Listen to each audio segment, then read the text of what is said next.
Today we're going to be talking about section 2.4, complex numbers. As a side note, this was covered in Honors Algebra 1, so you may or may not have seen this before.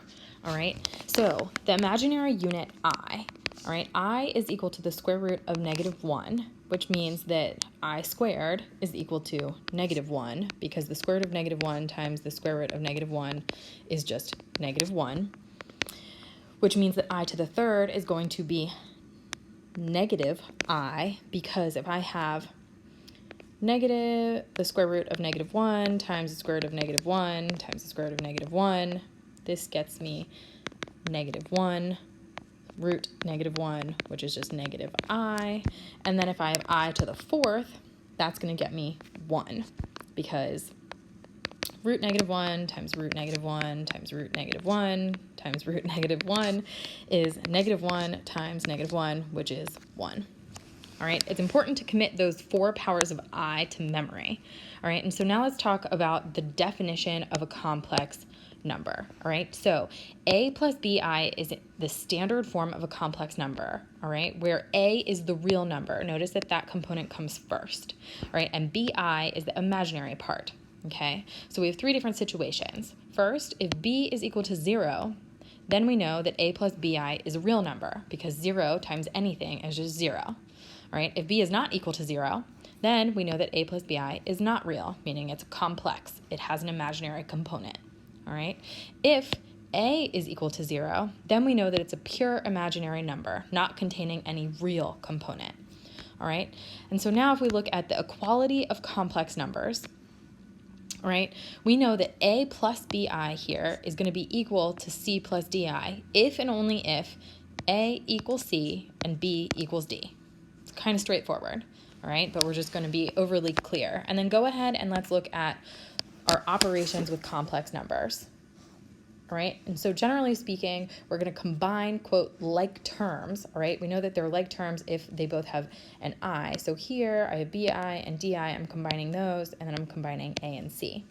The big thing that you need to make sure that you do when you have a difference is to distribute your negative, all right? Which is why here we have B minus D. All right, so now let's go ahead and go to the next page. If you need to pause and copy this stuff down, please do so. And so now we're going to look at some examples. All right, so first example, I'm not distributing anything. On my next line, I have 7 plus 3i plus 5 minus 4i. I combine like terms. I get 12 minus I. Notice how my real component is first and my imaginary component is second. All right, next example, again, the pit of death mistake is to not distribute your negative. We get 3 plus 4i minus 5 plus 3i. If you're sitting there going, why on earth would I show that step? You watch and see if you drop a negative at some point. I certainly hope you don't. All right, -2 plus 7i. Again, we want the real number coming before the imaginary number. So now go ahead, pause the video and do this next one. And then you can come back and check your work. Okay, great. So let's look. You should have gotten I. Make sure that you had distributed the negative here, and kind of look and make sure that you got this one right. Awesome. Now let's go ahead and look here. You're going to have to FOIL, everyone's favorite acronym. I would prefer that you did not FOIL, so I'm not going to FOIL. Minus 4i times 3 plus 3i. I think it's easier to show your work here, and especially when dealing with I and powers of I, that can be a very useful skill. So all I did was I took my first term in my first set of parentheses and then multiplied that by everything in the second set, my next term in the first set, everything by the second set. All right, so now we have 6 plus 6i minus 12i minus 12i squared. Now, here is the deal. You cannot have an I squared in your answer. Okay, so now I know I have 6 minus 6i minus 12, and I know that I squared from the first page is equal to -1. So I'm replacing my I squared with -1. And so now I have 6 minus 6i plus 12, And again, so now my answer is 18 minus 6i. And again, I'm putting the real component before the imaginary component. Now let's go ahead and let's look at the next one. Again, please FOIL. This is a good habit to get into, all right? 4 minus 5i plus 5i, 4 minus 5i. When I distribute, 16 minus 20i plus 20i minus 25i squared. All right, here's the deal. We automatically know that these are going to cancel. You should have identified that they were going to cancel in the previous original problem because this is an example of a difference of two squares, which means the middle terms cancel. All right, so then I end up with 16 minus 25, and instead of I squared, I'm putting -1, right? So I'm replacing my I squared with -1. And so now I get 16 plus 25. So when I do this, I end up with 41. Awesome. So that's just a real number, right? Because here, in that standard form, a plus bi, in this particular example, the one we just did, b would have been 0, which is why there's no imaginary component.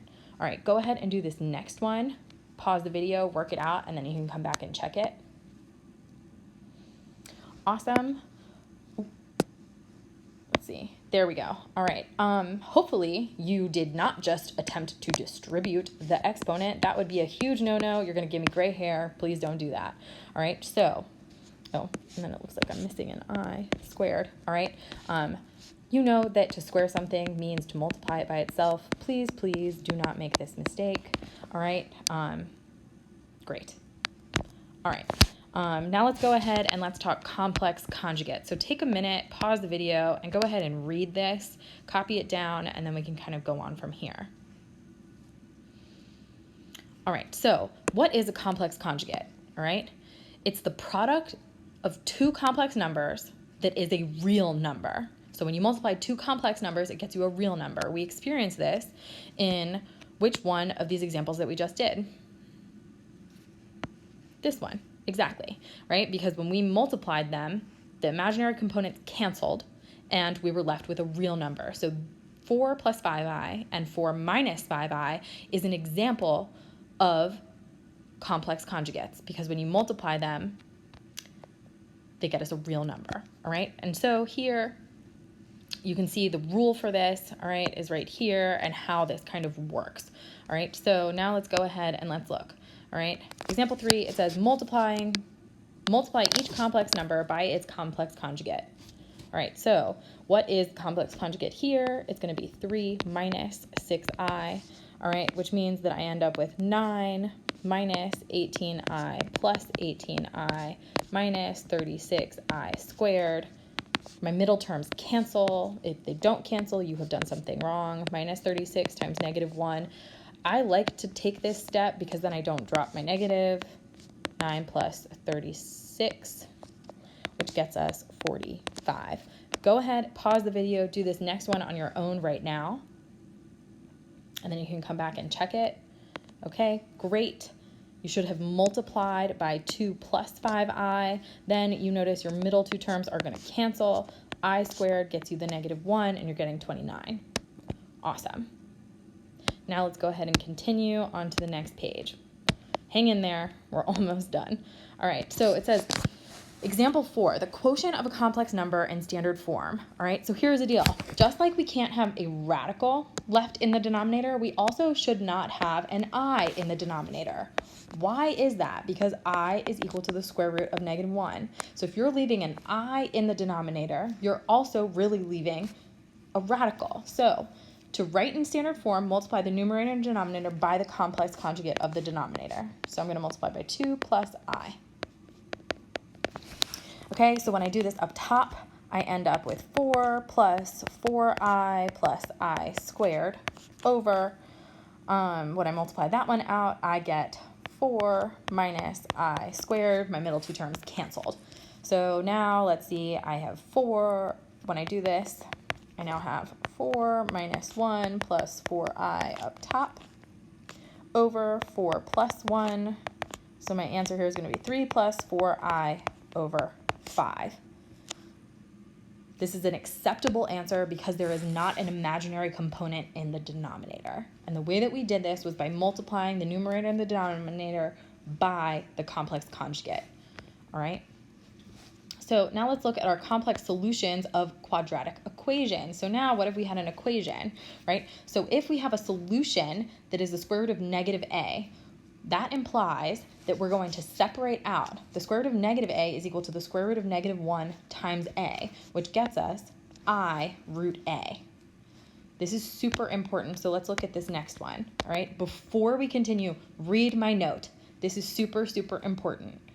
We have to convert to standard form before multiplying, which means we have to separate out the negative 1. So root negative 14 is root negative 1, root 14. Root negative 2, root negative 1, root 2. If you skip this step, you are going to get the problem wrong. The reason that you cannot just multiply the negative 14 and the negative 2 is because you would be going outside of our order of operations. So now I have I root 14 times I root 2. I times I is I squared, root 28. Which means I get negative root 28 is root 4 root 7, and so I get negative 2 root 7. Again, you cannot just multiply the numbers first. You have to separate out the negatives. Super, super important. All right, now let's go ahead and let's solve example 6, and then we'll be good to go. So, complex solutions of a quadratic equation. So this is kind of telling you that you're going to end up having an imaginary number in your answer, right? So let's look. I'd be looking for two numbers that multiplied to 72 and that added to 14. Are there any numbers? I don't think so. So if you can't solve by factoring, you're going to solve by using the quadratic formula. So go ahead and solve this using the quadratic formula right now. I certainly hope that you have the formula memorized. No, I'm not going to sing the song. All right, so once you've plugged this in, there we go. Okay, so now you should have made it at least down to here, okay? And so now if I'm looking at this, I need to separate out. So now I have negative 14 plus or minus root negative 1 root 92 over 16. And so then from here, I have negative 14 plus or minus 92, let's see, 92 divided by 2, 2 goes into 9, 4 times, 2 goes into 12, 6 times, okay, then I get 2 and 23, so then I have root 4 root 23 over 16, and so now I have negative 14 plus or minus 2i root 23 over 16. Notice how the 14, the 2i, and the 16 all have a common factor of 2. So because they all have a common factor of 2, I can simplify to negative 7 plus or minus I root 23 over 8. I just divided each one by 2. That's only allowed if all three of these numbers have a common factor. And the reason for that is because you're effectively taking out a common factor and then simplifying it that way. And so here is your answer.